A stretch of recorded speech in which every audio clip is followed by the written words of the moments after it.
the happiest place on earth. Disneyland advertises as the most joyful and carefree venue to be. But is Disneyland really the happiest place to be? This last weekend, I spoke at Church on the Rock near St. Louis. And it was really a wonderful time to go back there because I first ministered at this church over 39 years ago. And it's been exciting to see Pastors David and Kim Lunt experience such increase at the church. They've gone from a small group that was meeting in a school gym to becoming a great mega church. And during my message, I shared about one of the happy seasons of my life. And yes, it was at Disneyland. During one summer break, when I was attending university, I got a job at the park on the Mark Twain paddle wheel.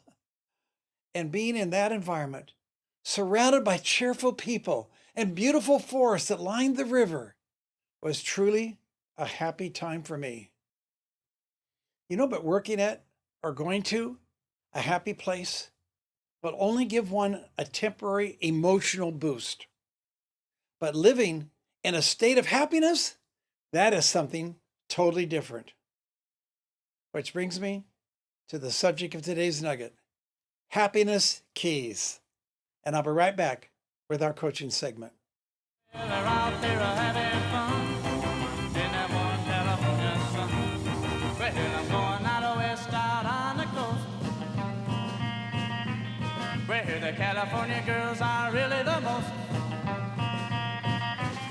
Where they walk and I'll walk, they twist and I'll twist, they shimmy and I'll shimmy, they fly and I'll fly. Happiness keys. Eleanor Roosevelt once said, happiness is not a goal. It is a byproduct of a life well lived. And many psychologists actually agree with her statement.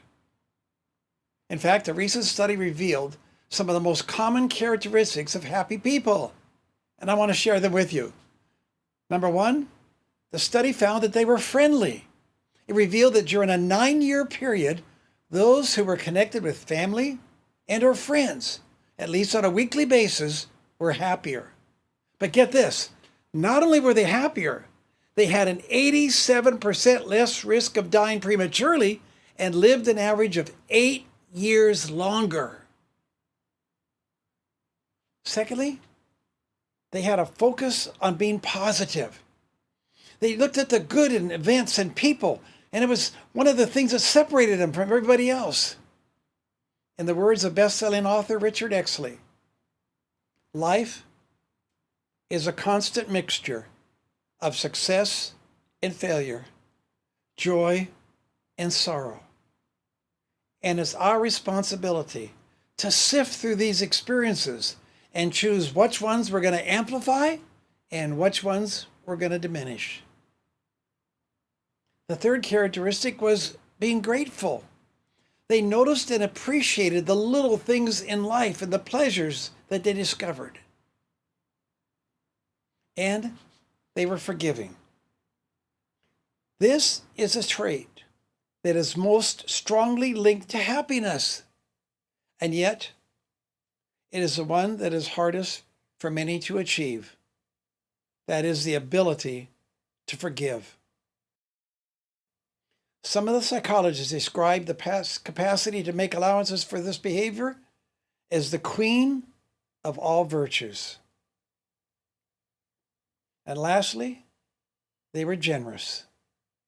The study revealed that senior citizens who provided financial help and emotional support to others were not only happier, but get this, they cut their premature death rate by 60%. Mark Twain once said, the best way to be cheerful is to cheer up someone else. So in conclusion, the researchers were nearly unanimous in their opinion that happiness is really a matter of good choices and good habits. And by putting greater emphasis on the above characteristics, you can raise your happiness set point. Remember, whatever you give your attention to, you'll create more of. Oh, if you'd like to watch a short video about my Disneyland experience, click the link. God bless you. Go with increase.